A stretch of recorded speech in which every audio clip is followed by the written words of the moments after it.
नमस्कार।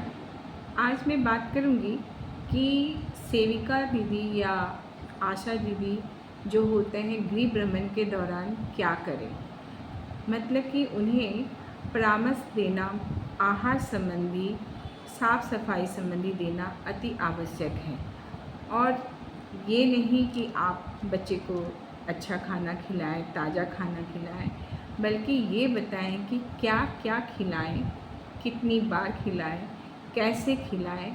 इसके बारे में परिवार के सदस्य जो कि बच्चे की देखभाल कर रहे हैं, यानी कि देखभाल करता माता हो, पिता हो या दादा दादी, घर के कोई अन्य सदस्य हो, उन्हें बताएं। क्या क्या बताना चाहिए। सबसे पहला इम्पॉर्टेंस है जो स्तनपान कराने के बारे में। स्तनपान 6 माह तक सिर्फ और सिर्फ माँ का दूध बच्चे को पिलाना है, इसके बारे में बताना है।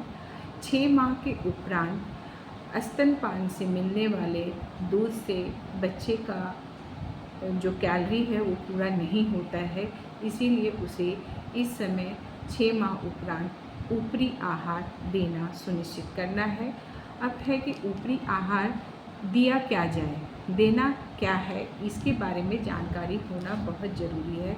इवन कि जो हमारे हेल्थ वर्कर हैं उन्हें भी नहीं मालूम होता है कि बच्चे को क्या देना है, किस चीज़ से स्टार्ट करना है।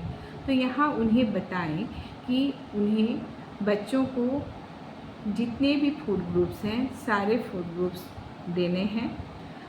खासकर कौन कौन से, तो जैसे कि हरे पत्तेदार सब्जियां, विटामिन और मिनरल्स होते हैं जो कि आयरन की कमी पूरी करती हैं। उसके अलावा पीले रंग के फल जो कि विटामिन ए युक्त होते हैं, विटामिन सी जैसे कि टमाटर, इसके बारे में बताएं।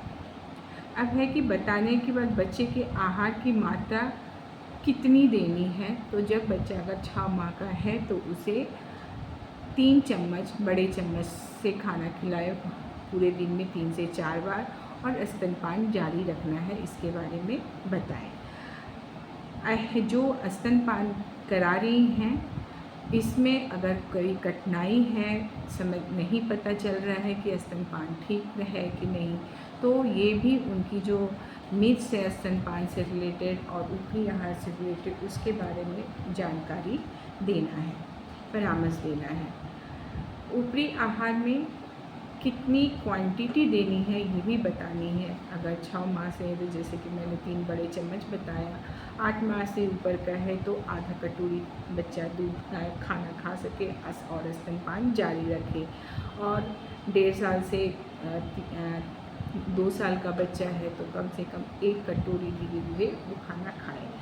और कितनी बार, तो 3 बड़ा खाना और 2 छोटा खाना उसे बच्चे को खिलाना है। खाने में अनाज, दाल, सब्जियां, फल जिससे कि संतुलित आहार बनता है वो खिलाना है। ताज़ा खिलाना है, ये नहीं कि स्टोर है सुबह बना रात में खिला रहे हैं, वैसे नहीं। बच्चे को खिलाने के लिए आर्थोस से शुरू करना है जिसे कि सेमी सॉलिड कहते हैं। बच्चा शुरू में दांत नहीं होता है तो वो चबा नहीं सकता है। नूडल्स, चाउमीन, वेफर्स, ये सब चॉकलेट बच्चे को नहीं देना है। बच्चे को घर का बना हुआ ही खाना देना है। बच्चे का खाना बनाने से पहले अच्छी तरह से हाथ धोना है। बच्चा के शौच से आने के बाद हाथ धोना है। बच्चे को जहाँ खिला रहे हैं उसकी साफ़ सफाई मेंटेन रखना है, साफ़ रखना है, इसके बारे में। और बच्चे को अंडा खिलाना है। अब है कि गृह भ्रमण किसके लिए अति आवश्यक है, मतलब करना ही करना है। जो अति कुपोषित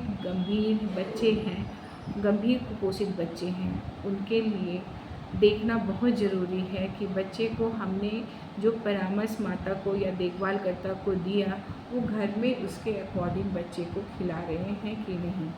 जो आंगनबाड़ी से THR दिया जाता है 3 साल से छोटे बच्चों के लिए, उसको कितनी बार खिला रहे हैं, कितना पैकेट खाली हुआ है, इसका भी जाके ऑब्जर्वेशन करना है। जो प्रोग्राम चल रहा है अति गंभीर कुपोषित बच्चों के लिए, 5 साल से छोटे बच्चों के लिए, तो उस प्रोग्राम का लाभ बच्चे को दिलाना है। इसके अलावा बच्चे की पोषणात्मक स्थिति देखने के लिए बच्चे का वज़न भी लेना है कि कितना वज़न इम्प्रूव हो रहा है।